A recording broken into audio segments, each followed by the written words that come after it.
یکی اسکندر دور زمان است، دیگر در حسرت یک بردن آن است. یکی شاهی کند مثل سلیمان، دیگر طلبنده مانند گدایان.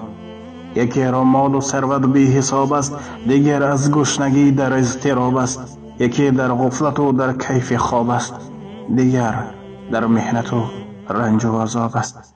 زنانه از پی اندیشه گشته، زنانه فاسق و فاحشه گشته، زنی اندر فراق شوهرش سوخت، زنی ناموس خود با مال بفروخت. یکی را قیلووسی خو کباب است، دیگر با نیم نان و قلت آب است. یکی بی رنج و محنت مثل شاه است، دیگر هم رنج برد هم خاک راه است.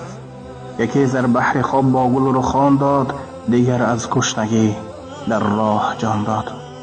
یکی اسکندر دور زمان است، دیگر در حسرت یک بردن آن است. یکی شاهی کند مثل سلیمان، دیگر طلبنده مانند گدایان. واقعا در این دور زمانه انسانی هست که از مال و ثروت سیر و پور و دیگری هست که در کوچه طلبندگی میکند. الله تبارک و تعالی برای هر یک بنده رزق روزی حلال خود را نصیب گردانه و از کارهای پست و کسی زار شدن نگهبان باشد. پروردگار مهربان مدد و رحمت خودش از هیچ کس دریغ مداره و اون گناه های کبیره و صغیره که ما بنده های پرخطا و عاصی می کنیم با لطف و کریم خود مغفرت گرداند. پروردگار مهربان به کل نیت دینی و دنیوی که در دلهای خود داریم برساند و هر نیت و هر اون دعایی که داریم جامعه عمل گرداند. پروردگار مهربان دعای های ما را مستجاب، گناه های ما را مغفرت و آخر کار هر یک ما و شما را بخیر گرداند. پروردگار مهربان هر برادر و خواهر و پدر و مادرانی که در شهر مسافری قرار دارند و نیتی به وطن رفتن دارند صحت و سلامت به نزد اهل بیت برساند. پروردگار مهربان هم مردها و هم زنهایی که برای خطا می روند با لطف و کرم خود برای راست اهدنا الصراط المستقیم هدایت فرماید.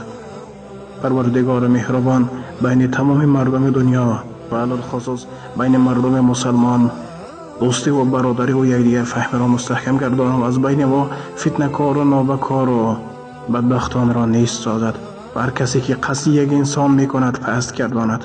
پروردگار مهربان از قصد کنندگان نگه دارد. پروردگار مهربان در زندگانی هر یک ما و شما فیض و برکات نصیب روزه گرداند و پدر و مادر ما و شما را عمری دراز از دردهای بی‌دوا رها گرداند.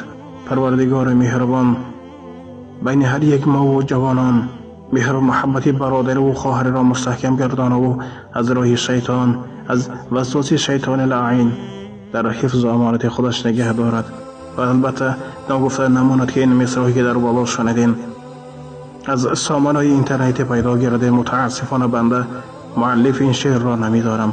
پروردگار مهربان قلم این برادر را بر راه و در زندگانشان فیض و برکات نصیب روزی گرداند. و السلام علیکم و رحمت الله و برکات. با احترام دوست برادر شما امید رحمت. الله تبارک و تعالی یار نگهبان همه شما باشد.